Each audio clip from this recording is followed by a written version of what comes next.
بسم اللہ الرحمن الرحیم۔ السلام علیکم دوستو۔ اذان کا مذاق اڑانے والے شخص کا کیا انجام ہوا؟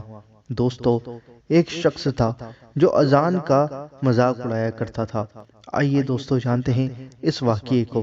نماز سے پہلے اذان دی جاتی ہے۔ اذان انسان کو نیکی کی طرف بلاتی ہے اور اس کو کامیابی کی دعوت دیتی ہے۔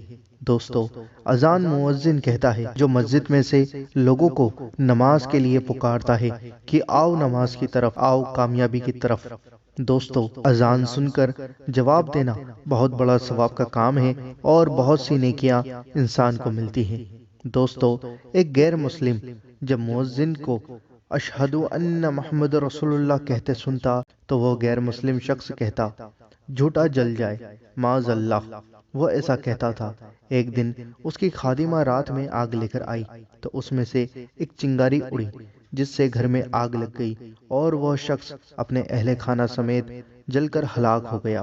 دوستو، یہ بات لکھی ہوئی ہے تفسیر کبیر کے اندر۔ اذان کا مذاق اڑانے والے شخص کا یہ انجام ہوا جو کہتا تھا جل جائے، وہ خود ہی جل کر راکھ ہو گیا، ہلاک ہو گیا۔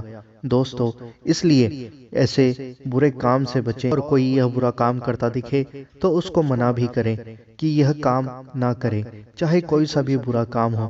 اذان کا مذاق نہ بنائے اور کسی بھی اسلام کی بات پر ہنسی مذاق بالکل نہ کرے، کیونکہ پتہ نہیں اللہ عز و جل کو کون سی بات بری لگ جائے، اللہ عز و جل ہماری پکڑ کر لے۔ دوستو، مجھے امید ہے کہ آپ کو یہ ویڈیو پسند آئی ہوگی۔ اس ویڈیو کو آگے ضرور شیئر کریں اور لوگوں کو بتائیں کہ اسلام کا مذاق بنانا چھوڑ دیں، اور کیونکہ اس کی حفاظت کرنے والا اللہ عز و جل خود ہے۔ امید ہے کہ آپ کو ویڈیو پسند آئی ہوگی۔ ویڈیو کو دل سے لائک ضرور کریں اور اس ویڈیو کو آگے زیادہ سے زیادہ ضرور شیئر کریں، اور آپ کے اپنے چینل اللہ دین کو ضرور سبسکرائب کریں اور بیل آئیکن ضرور دبائیں ہماری ویڈیو کا نوٹیفیکیشن پانے کے لیے۔